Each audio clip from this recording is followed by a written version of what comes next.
Well, there it is. WTiiWarcraft here, back again with another React video. So many of these. Actually, not too many more to go. So if you're enjoying these, then, well, I can always do more in the future. But for now, we're focusing on the Warcraft 3 related content, which is why I'm doing these, because there's a lot of people bringing up a lot of videos about Warcraft 3, and we're here to essentially address it. And this one is more for map makers, content creators for Warcraft 3.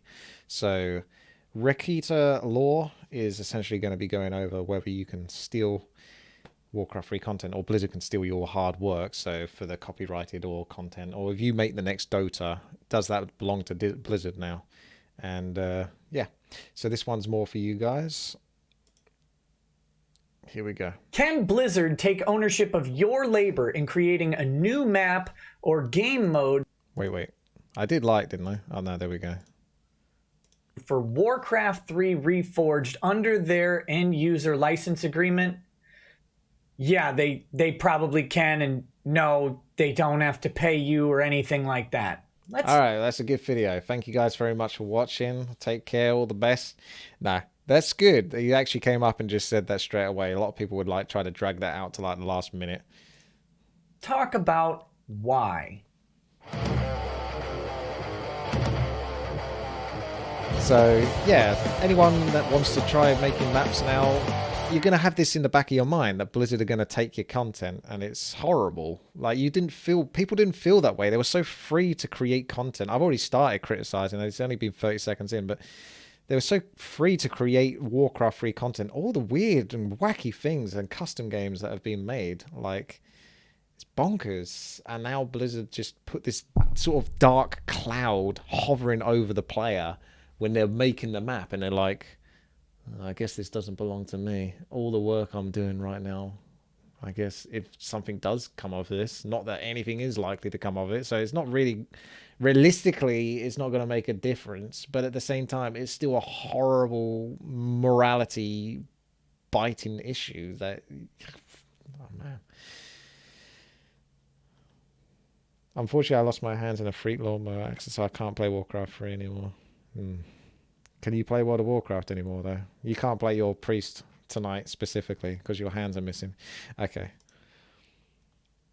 Hey, what's up, guys? Welcome to Lawsplaining the Interwebs. I'm your host, Nick Rekieta of Rekieta Law, small law firm in central Minnesota. Today, we're talking about Blizzard. You may have seen some posts or some tweets or some videos or some news articles about Blizzard's new updated license agreement, updated just a couple days ago, for Warcraft 3 Reforged, and specifically the map editor, the map editing toolkit that they provide. And in it, you'll find a lot of people talking about how Blizzard gets to own the new stuff that you work on, and they don't have to give you anything. They don't even have to tell you. They already did in the license agreement. Now, I haven't seen a lot of people show the actual license agreement. They're referencing a forum post. So I figured I'd check it out. I'd share the license agreement relevant sections with you guys and talk through them very quickly.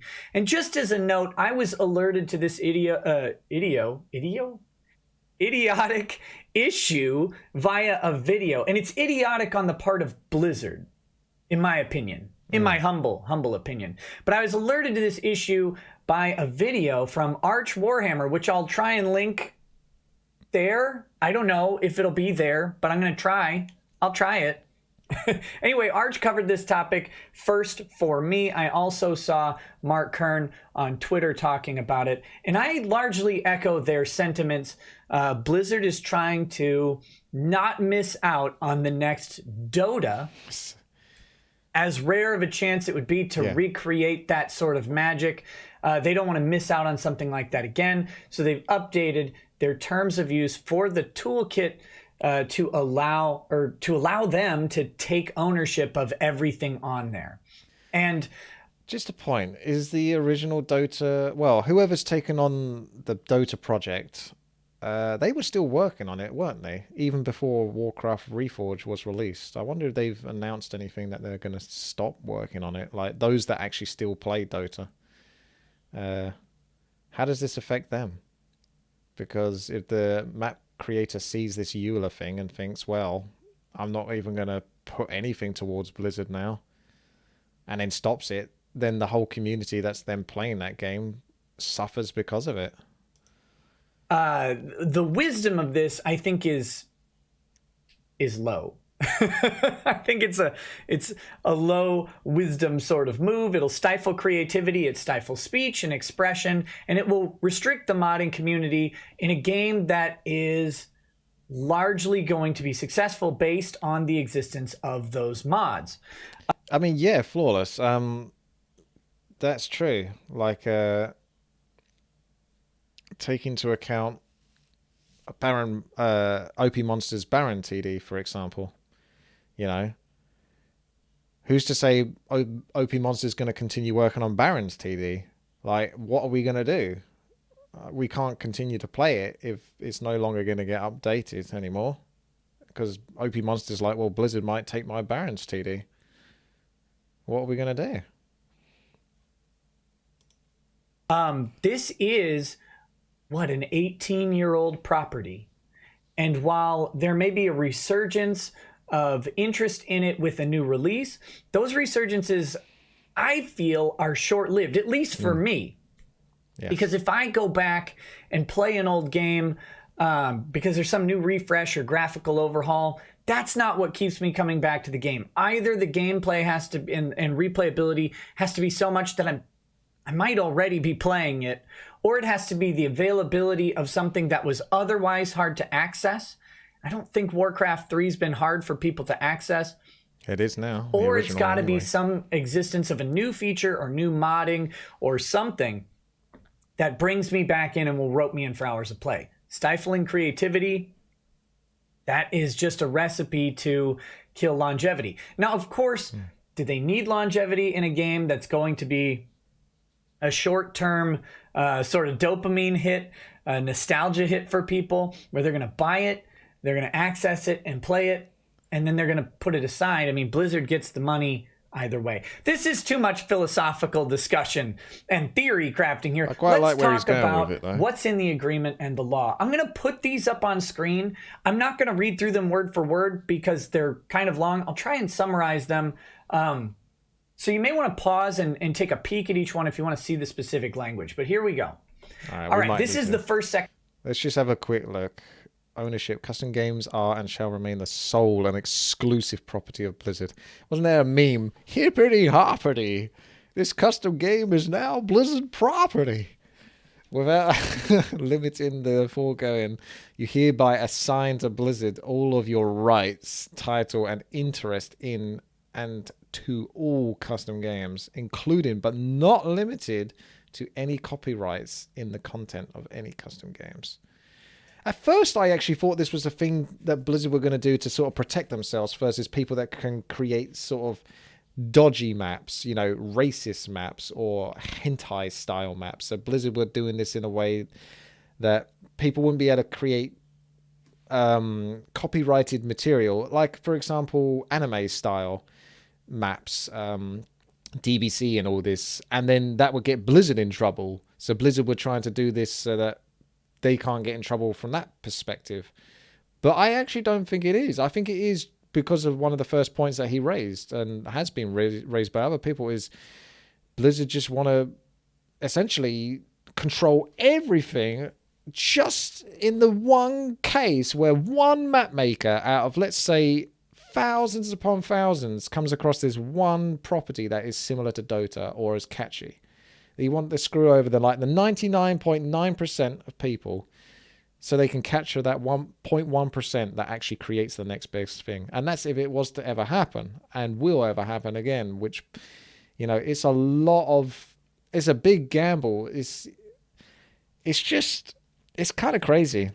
It's not exactly a direct comparison, but it's like YouTube in a lot of ways. Like, these big companies that make millions upon millions of pounds will copyright a video that you have that has like 10 seconds of their content in your video, and they'll copyright that and they'll get nothing from it, basically, except they'll screw you over. They get nothing for it, really. It's just, why? Like, it's just this level of greed that just doesn't need to be there. You don't, because you're hurting yourself. Like, this greed comes at a cost, right?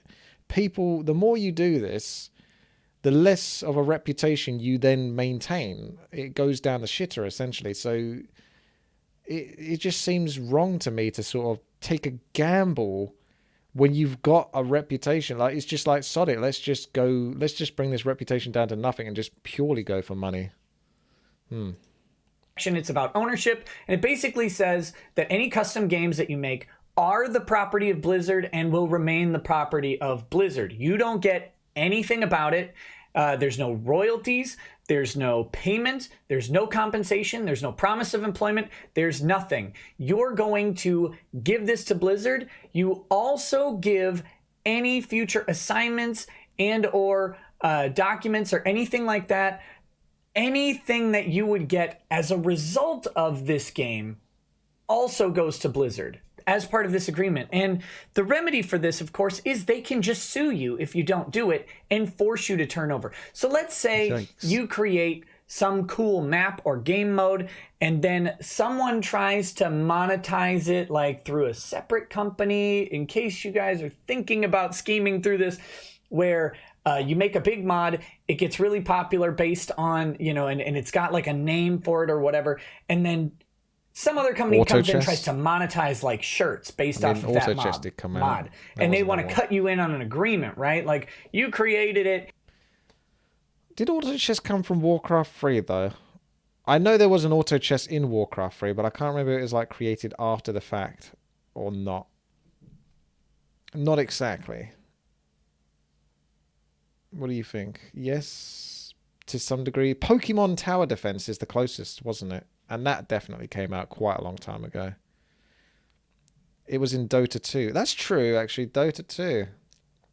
Yeah, Dota started that one, didn't they? But then that, technically, it belongs to Blizzard because Dota was created from Warcraft 3. So this is where we're going down this path. You give us permission to make this merchandise based on your mod, and we'll then kick back some of that money to you, right? Seems like a great deal or something like that. No, Blizzard can actually come in and say that any of those profits are assignable to them because it's theirs. It's not yours.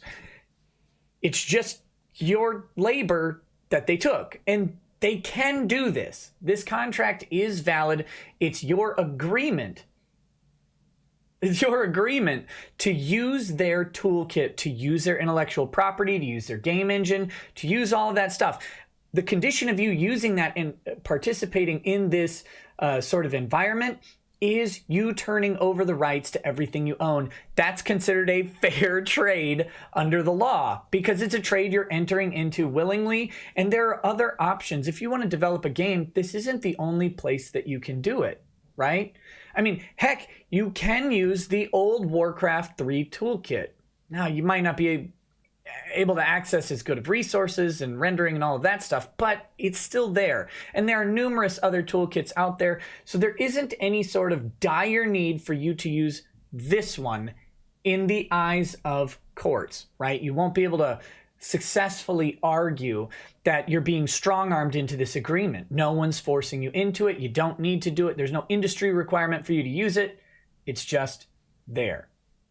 So that's the first issue, is Blizzard can and does own everything associated with this, including stuff going forward. Other agreements. So another thing I just wanted to cover over was StarCraft 2. Didn't they do some sort of thing with the intention, obviously because StarCraft 2 was like 2010, and before that point, people were like, oh, how's custom games going to work in that? Because they know how it works in Warcraft 3 and even StarCraft before it. Were map makers going to get a percentage of what they created? There was the whole hype around map makers being able to sell their maps and stuff like that, wasn't there, in StarCraft 2?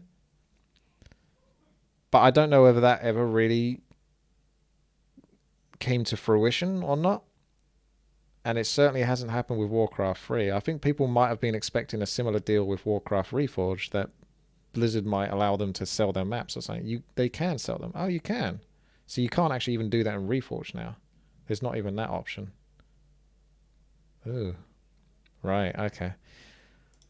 You may make. And now this is, of course, really to head off the idea that you could develop a brand that you would then own sort of by proxy by using their IP. So they may own the game mode, but I can own the merch associated with it. I can own any spin-offs, or another company can come in and redesign the game mode that I created that make it substantially similar, but in a custom engine or something like that. Nope.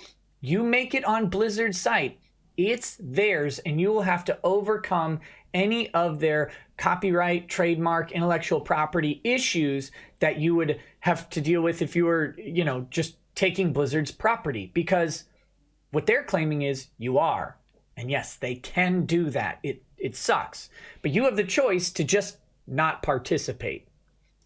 So I wasn't 100%... Oh, you can have a little read of this. I wasn't 100% sure on board there, but if you, say, for example, just created a small part of a project, let's just say you created a game called Flex, and Flex was going to become the next big thing, but you only really worked a little bit on it on Warcraft 3. You got some of the base fundamental mechanics down, how the units sort of respond, or how they go into a battlefield, how the UI responds. You just create a little bit, just a little bit of this game. Otherwise, it's not even close to finished. If you had, and then you take that and create your own standalone creation out of it, beyond that, in a Unity engine or something. Just because that existed on Blizzard don't have some sort of claim to that, do they? Because you'd have to be scared of that, even creating something even close to something you might put into Unity afterwards. Because you might want to use Warcraft 3 to practice how it responds, and then when you're confident, then put it into Unity. They can't copyright the idea. All right. Yeah, it gets complicated, really, when you think about it, how this is going to even sort of, how Blizzard are going to claim that they, unless it's a copy for copy of the map onto another engine, because it has to be brought onto another engine, right? Unity or whatever. Unless it's like carbon copy, how can Blizzard sort of claim it's exactly the same, or it's theirs? I'm kind of confused on that matter, but let's continue. The next thing, use of third-party content in games, and this is going to come out of that initial sort of agreement. This basically says you can't use other copyrighted or trademark properties in your game mode. Now, they list a couple game modes in here or no, not in here, sorry.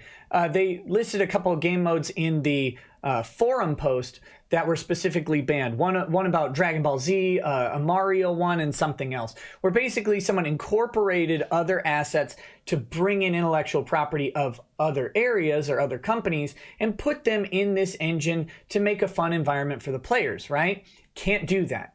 You can't do that anymore, and that's going to come down to you needing to be able to assign the ownership of whatever you create to Blizzard. If you can't assign the ownership of Dragon Ball Z IP to Blizzard, that doesn't work, right? You don't have the right to do that. And so Blizzard's not going to allow it on their platform, because then they would potentially be implicated in this. They would be implicated in doing so. And when they take a custom game and they try to exploit it and create money out of it, they want to be able to do that with impunity. So they also have other stuff that you're not adding in any racist, offensive, threatening, harassing, abusive stuff. None of that stuff can be in there as well. Blizzard is going to curate this platform. That's what they're saying. They're going to curate this platform. They have a right to, and they can remove anything. They already could. Monster. It's already theirs. But this sort of fleshes that out and lets you know that that's sort of their policy, and they have the right to remove anything. This entire map making, and that ultimately boils down to that first point again. Since Blizzard, without question, owns the IP of what you built, they can take it down, they can put it up, they can monetize it, they can create a new game off of it. Heck, you might save Blizzard the work of creating their next massive AAA title, or at least setting the groundwork for it by creating some sort of lore within the IP. Like you could do that, and they would owe you nothing. Nothing. But they can take it down, they can put it up, they can do whatever, they curate the platform, they own it. So of course they can. Commercial exploitation of custom games. You can't do this for money. You can't. Nope. Blizzard can give you permission. You can ask Blizzard's permission to do this for money, but you can't do anything else. This goes back to what we were talking about earlier. Like, you can't get some other company to start licensing the thing that you made. You don't get to create a brand within their IP and then exploit it for yourself. That's up to Blizzard's exploitation, so you can't do that. And you can't create microtransactions in your game. Only Blizzard can create microtransactions in your game. You can't do it. So no way for you to do that or to otherwise profit from your game specifically. But there's a little bit of an exception right here. You can accept donations for custom game developments. Now, this is a nod to platforms like Patreon, where a developer or a development team is going to be gathering money, based on their work. And it's not people paying for the game. It's people paying, just sort of tribute to the amount of work that people do in the content that they already produce. So if a game developer, an indie game developer or whatever, wants to take interest in Blizzard's engine and collect money through Patreon or whatever, Blizzard can't really stop them. They really couldn't stop them anyway, because you can't gatekeep people off of Blizzard's platform, generally speaking, through Patreon, because Patreon doesn't have any control over Blizzard's platform, right? So that's kind of the idea here. So Flawless saying in before Blizzard take a percentage of those donations. Yikes.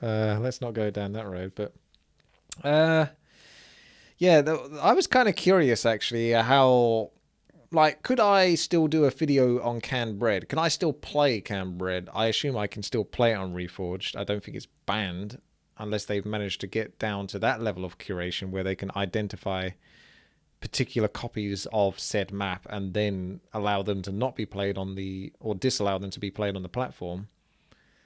The map can be reported though, but who wants to really do that? Now if I played like canned bread and put it up on YouTube, that gets copyrighted anyway because of the SpongeBob content, ironically enough. So any canned bread videos you've seen on me on my channel, they're all copyrighted. I don't make any money from them, but I still put them up on the channel sometimes. Canned bread got unbanned. You contacted a Blizzard dev. And the same sort of thing goes for like Jurassic Park. If I play Jurassic Park and then make a video of that and put that on YouTube, is that even allowed? Am I upsetting Blizzard by doing that? I don't know. I would have thought it's advertising the fact that custom games are playable on the Warcraft 3 platform and therefore, ergo, an advertisement for Warcraft 3 itself, but apparently it might be offensive these days. We already played a custom hero survival not so long ago, Code, yesterday. It was pretty good, actually. They have a problem stopping you from getting donations and tips and like streaming your development process or whatever and getting money through super chats or getting money through Twitch donations and stuff like that. People could theoretically do that. And Blizzard would have a hard time stopping them because it's not a person paying for Blizzard's IP at that point. As long as they're not infringing on any sort of copyright or licensing agreement that exists, they can show the stuff and talk through it. Blizzard can't stop them from monetizing that content very well. But they do have some restrictions here, and that is you can't provide any special access. You can't provide any special advantages. So you can't do like microtransactions off the platform. You can't get custom skins. You can't do anything like that. And interestingly, corporations, LLCs, partnerships cannot be listed in the credits section of a custom game. Only individuals may be listed. This one is frustrating to me. This one bothers me a lot because, a development team might have an LLC or a company that owns their Patreon or owns their custom patron service. And Blizzard says that development team name, the company or whatever, the overarching ownership cannot be listed in the credits. So you have to list the individual creators. Blizzard wants no bones about this. This is Blizzard's property. The map is Blizzard's map. The game modes are Blizzard's game modes. These people contributed to them. These companies did not. This is not a place for you to advertise your development team. yes, they can do all of this, especially because they could just remove your map, right? Like they can just remove it. They can also ban you from their services if you keep doing it. If you're a repeat offender and you're breaching the end user license agreement, the remedy really is for them to ban you from using Blizzard products, to revoke your access to the dev kit and all of that stuff.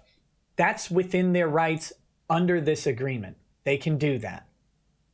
So, how do we take this? Yes, of course, Blizzard can do it. Should they do it? I say no, but it's their company. They get to do it. Blizzard has told you, don't engage in our property. Hippity hoppity, get off our intellectual property, right? They just told you that.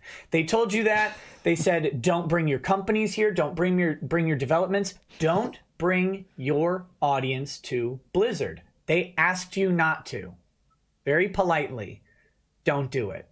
So, whether or not you will, that's up to you. Hope you guys found this video informative. I'll link Arch's video in the description below, just in case I can't figure out how to get the link up in the corner. I feel like this is one of the ones that can change the most, though.